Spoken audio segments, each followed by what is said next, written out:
Israel has been bombing Tehran relentlessly. Iran, on the other hand, has fired over 400 missiles at Israel. Israeli air defenses have struggled to stop the incoming missiles. Now Iran has unleashed a new missile, a hypersonic missile. This comes at a time when Israeli Iron Dome has less than 2 weeks of armor left.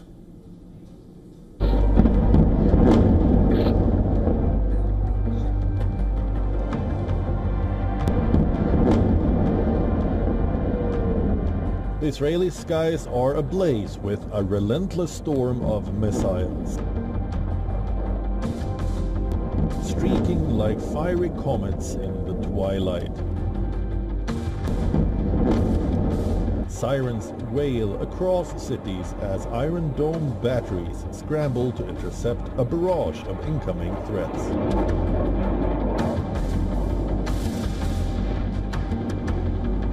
Each explosion lighting up the night with deadly flashes.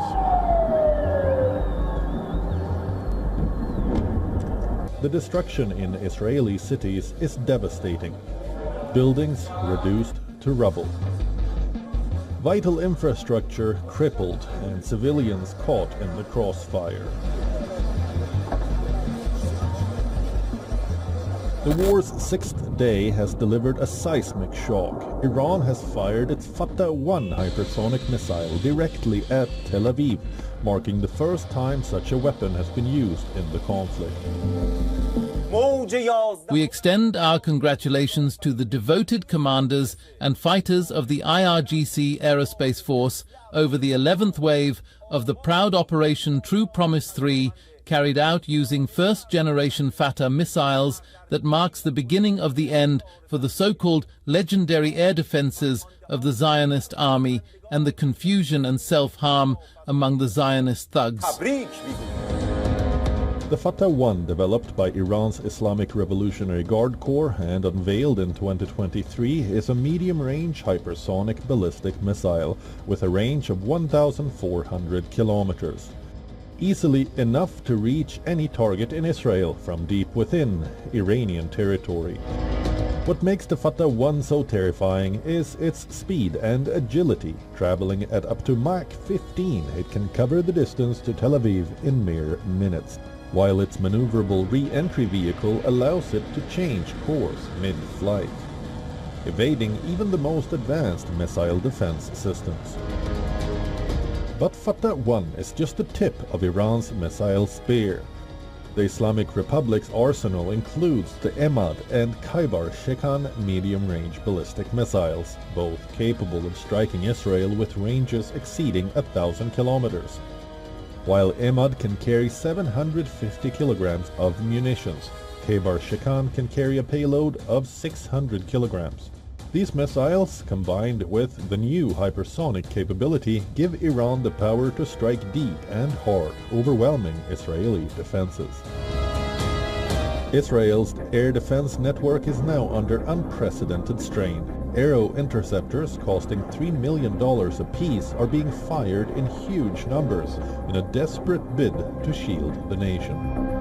Intelligence sources warned that at the current rate, Israel's missile stockpiles could be depleted in just 10 to 12 days.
Definitely to organize the hidden production on territory, and then it's needed launch everything. Alright, Iran continued to publish the bullshit-generated images of B-2 Spirit. This is the bomber of the United States of America. Somehow they also have those small people out there, small compared to this airplane. So absolutely bullshit is spread out there in Iranian media propaganda. They don't know what to do. They don't know how to react because they're completely beheaded, their leadership. They just launch randomly their ballistic missiles to Tel Aviv, to Haifa. Today there were multiple of the strikes. By the way, 5 of the citizens of Ukraine lost their lives. But Israel management, Israel military is not hurt, so they continue to perform their really effective tasks against Iran. I would say it's mostly over for Iran. They cannot counteract to that, only just in their media. The only thing which is stopping Israel from totally annihilating the nuclear program of Iran is that Iran built it under the ground deep down. So to finish it once and for all, you need those kind of the bombers which America refused to provide to Israel, unfortunately. And maybe in this case, Israel would start some sort of the ground operation to reach those facilities underground. For now, I don't see that the escalation in the Middle East, basically the war, could be stopped in the coming days. It will continue maybe even for a few months. But what I may say that the first days are very successful for Israel. And here's the Tabriz air base of Iran. You may see that Israel hit the main taxiways, so the military airplanes, they cannot leave their hangars and reach the runway. But at the same time, you may see that Israel keeps the runway intact. Maybe it has the plan for the landing operation out there. Because with those same strikes, they could hit the runway also very precisely and disable airfield completely. But you know guys, in a couple of years, it will be really hard to determine whether the footage is real or not. Now already in some of the cases it is kind of hard, and that is what scares me, because in that case the video evidence would be just nothing. You'll not define whether the image is legit or not. And because of that, I think we need some sort of the regulations for artificial intelligence usage. And some delusional people post like, this is not AI generated video game, this is an airport of Tel Aviv, and this is nonsense. This is AI generated image, and they say it's not. Yeah, in community notes you have the information that this image is AI generated, but I want to show you some new video that we're just now getting into our newsroom as well. More video of the aftermath. This is going to be the first time our viewers are as well seeing this. Dr. Alon, as we're watching this video, what are your thoughts going through your head seeing the impact that was made by these targeted attacks? Again, this has been confirmed by Israel, talking about what they intended to do there in Tehran, but we're seeing these buildings. I mean, we're seeing people's clothes, their items. It seems like these might have been even residential buildings. Don't want to speculate too much here at this point, as again, more information is still continuing to come in. But this response is ongoing, and they're in Tehran to what happened. So I'll say that this definitely look like residential buildings, and there is a big distinction between the attacks that were reported that happened in the nuclear facilities in Natanz and in Qom, and the fact that the headquarters of the Iranian Revolutionary Guards were on fire. Those videos are not nearly so up close, right? Where the nuclear facilities are in Iran, different bloggers, like these are videos that are recorded from people with their phones in Iran. You can't get that close to nuclear facilities in Natanz or in Qom, certainly not in the rockets in the middle of the desert. So one of the reasons that we're seeing this is those things are going on, but we're seeing those pictures of the attacks against the nuclear facilities or the bases much more from afar. So therefore, first of all, I think it's very fair to speculate that this is residential buildings. These attacks occurred at 3 a.m. Israel time. That would be, depending on where in Iran, 4 or 5 a.m. in Iran. Very likely the attacks were targeting people in their homes, and they were targeting, again, the chief scientists, the chief of staff, the head of the Iranian Revolutionary Guards in their homes, in their residential areas. One of the things that also comes to mind when we see these attacks is the level of precision. I'm not saying that uninvolved people were not killed, but the level of precision that seemingly may have been in these attacks. When we look at those buildings, the buildings themselves were not entirely leveled, right? We look at the picture behind this individual speaking, there is an attack that happened in a specific home, in a specific target, like we see right here.